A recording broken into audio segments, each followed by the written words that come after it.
Muy buenos días niños, hoy día es viernes 31 de julio de 2020 y nos reunimos nuevamente en una clase de lenguaje y comunicación. Hoy día nos convoca la comprensión lectora. ¿Recuerdan que hemos estado trabajando en comprensión lectora? Muy bien, la comprensión global de un texto. ¿Y qué significa comprender globalmente el texto? Justamente significa comprender el texto como un todo, considerando, ¿cierto?, el tema, el propósito del texto y que va muy ligado con el tipo de texto también. Vimos una estrategia que era identificar el tema y el subtema. Hoy día conoceremos otra estrategia. Pero es muy importante que cada vez que nos enfrentemos a un texto seamos capaces de identificar el tipo de texto y por ende su propósito, porque así nos preparamos para leer. Porque le pregunto, ¿usted se enfrenta de la misma manera a un texto lírico de los que hemos estado viendo a un texto no literario, por ejemplo? ¿Por qué no? Muy bien, porque el texto lírico, como lo hemos visto, tiene un lenguaje que es connotativo, ¿cierto? Tiene un lenguaje que tengo que interpretar, donde el poeta utiliza figuras retóricas o figuras literarias para embellecer este poema. En cambio, en los textos no literarios, incluso los narrativos, el lenguaje tiende a ser, en algunos casos, no en todos los narrativos, de tipo denotativo. Justamente me enfoco en el significado de las palabras, nos da para interpretación.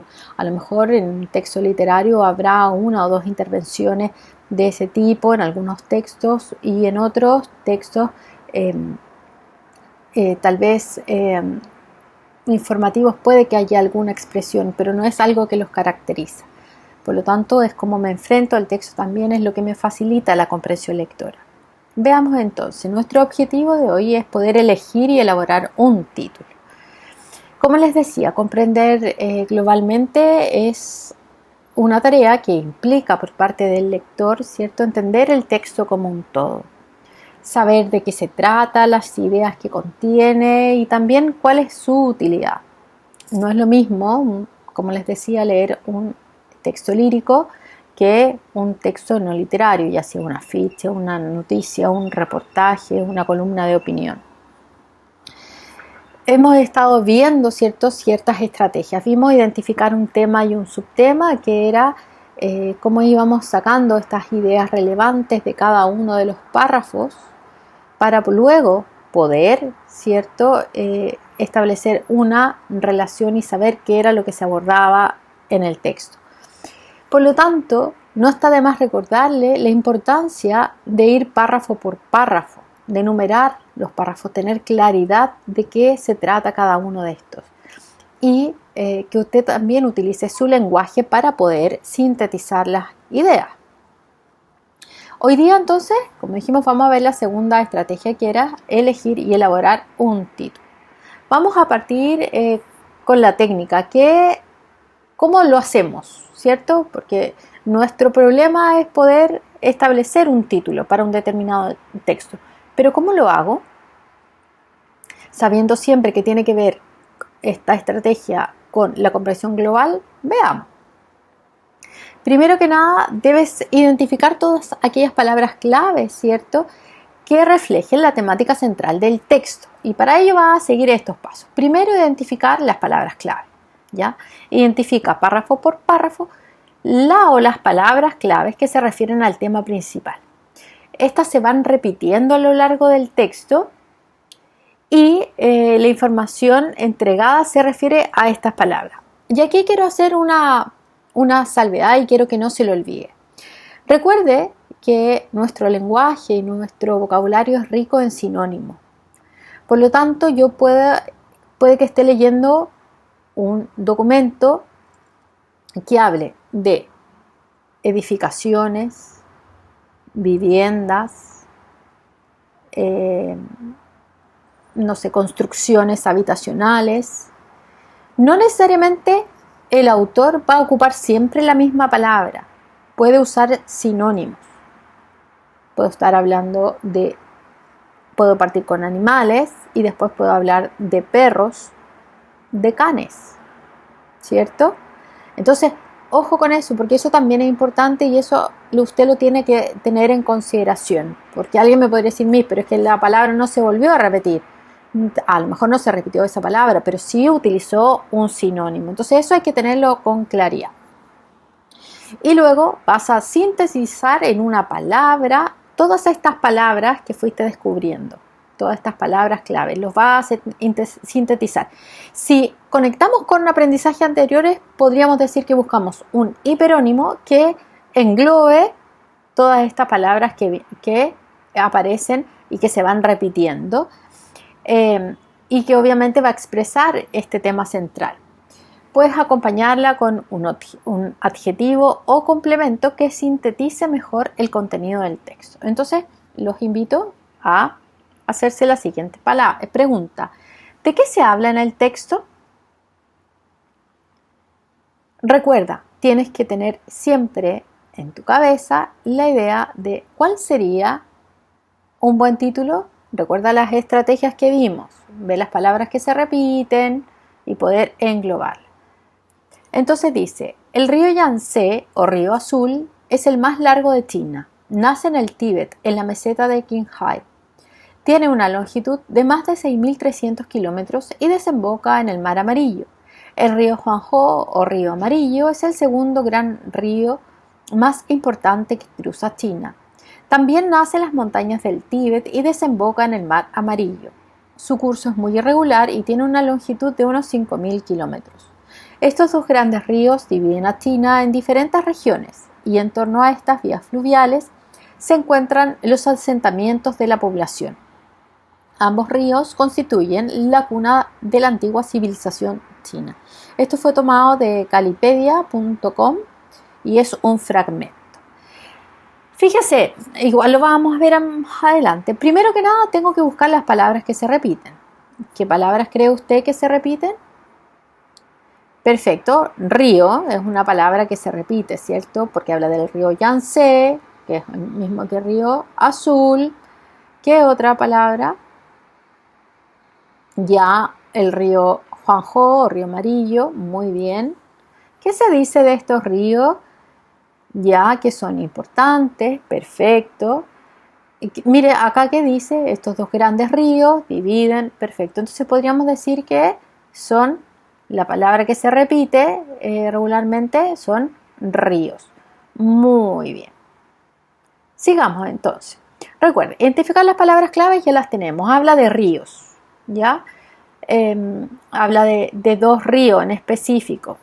¿Qué palabra sintetiza mejor? Ríos. ¿Y qué característica? Acuérdense que podemos buscar un complemento para esto, un adjetivo. ¿Cómo son estos ríos? Muy bien, son grandes. ¿De dónde son? De China. Veamos nuestras opciones. ¿Cuál es el mejor título para el texto? El origen del río Azul en China, los ríos de China, los ríos más importantes de China, la cuna de la civilización china. Veamos si estamos en lo cierto. Las palabras claves de los párrafos se relacionan con el tema del texto. Y son las siguientes. Lo vimos, río Yangtze o río Azul, el río Huanghe o río Amarillo, estos dos gran ríos. Fíjese, se repetían esta idea. Por lo tanto, lo que podríamos decir que son los ríos más importantes de China. Y era nuestra alternativa. A lo mejor usted pensó en otra, los ríos más grandes, a lo mejor lo pensó en eso, o China y sus ríos más importantes, también. Pero sí hubiese estado libre. Pero ahora, pensando en mi título, busco la opción correcta. ¿Por qué los otros no? ¿Por qué las otras opciones, la A, la B y la D, no corresponden? Porque fíjese bien, el origen del río Azul en China es uno de los ríos. Habla del origen de uno de estos ríos importantes y eso es un dato que se nos entrega. Los ríos de China es muy amplio porque solo nos habla de dos ríos que son importantes, ¿se da cuenta? Y la cuna de la civilización china tampoco. Lo que sí me dice que estos dos ríos grandes dividen en dos sectores y en torno a ellos crecen estas civilizaciones. Pero es un dato que se nos entrega. Por eso, y con el ejercicio que hicimos, nos dimos cuenta que los ríos más importantes de China es el título acertado. Lee atentamente y siempre preguntándote cuál sería un buen título. Vamos a leer este texto y después hay una pregunta y otras más, pero que usted va a resolver en Forms. Dice, lee atentamente y responde la pregunta. Piensa siempre en que vamos a elegir un título. El mantenimiento y explotación de la Estación Espacial Internacional ISS, incluido el calendario de tripulaciones y envío de suministros, es complicado, pero cuando casi todo depende de un único proveedor de transporte, cualquier imprevisto puede poner patas arriba los planes. En esa situación se encuentra ahora la base orbital tras el fallo del lanzamiento el pasado 24 de agosto de la nave de carga rusa Progress, que llevaba casi 3 toneladas de alimentos, combustible y repuestos a la Estación Espacial Internacional. Ahora hay que estudiar la situación y las causas del accidente antes de reemprender los vuelos de los cohetes Soyuz, con cápsulas de tripulantes o con carga. Esto está tomado de www.elpaís.com y es un fragmento que fue consultado el año 2011. Entonces recuerde, importantísimo, para poder elegir el mejor título, que está dentro de estas opciones, que puede ser desperfectos de la nave Progress hacen peligrar las misiones espaciales, mantención de la Estación Espacial Internacional a cargo de los rusos, el único proveedor de viajes hacia la Estación Espacial es la nave Progress, o falla en el lanzamiento de la nave Progress complica el mantenimiento de la Estación Espacial. ¿Cómo sé cuál es el mejor título? Y aquí es donde tienes que volver a recordar paso a paso las estrategias que tienes que utilizar. Recuerda, buscar las palabras que se repiten. Ya, eso es importante, porque esa nos va a permitir descubrir de qué se trata y de qué habla. Entonces, en síntesis, el título es la palabra o frase que tiene la función de dar a conocer el contenido de un texto. Para identificarla debes conocer el tema del texto, es decir, saber de qué se trata. Según la intención del emisor, el título puede ser temático, apelativo o creativo, ¿ya? Del emisor, de quien crea el título. Por eso yo le decía que es importante no solo desde la perspectiva de la lectura, sino también de la perspectiva de usted como creador de un texto. Usted lo va a practicar específicamente esta estrategia, pero a la vez va a hacer la ficha de su cuadernillo de comprensión lectora. El que viene inmediatamente después del tónico es el texto que nos tocaría trabajar esta semana. Entonces, pon esta clase en práctica a través de esta guía de comprensión lectora. Ten mucho éxito y nos vemos ya el próximo lunes. Te mando un gran abrazo.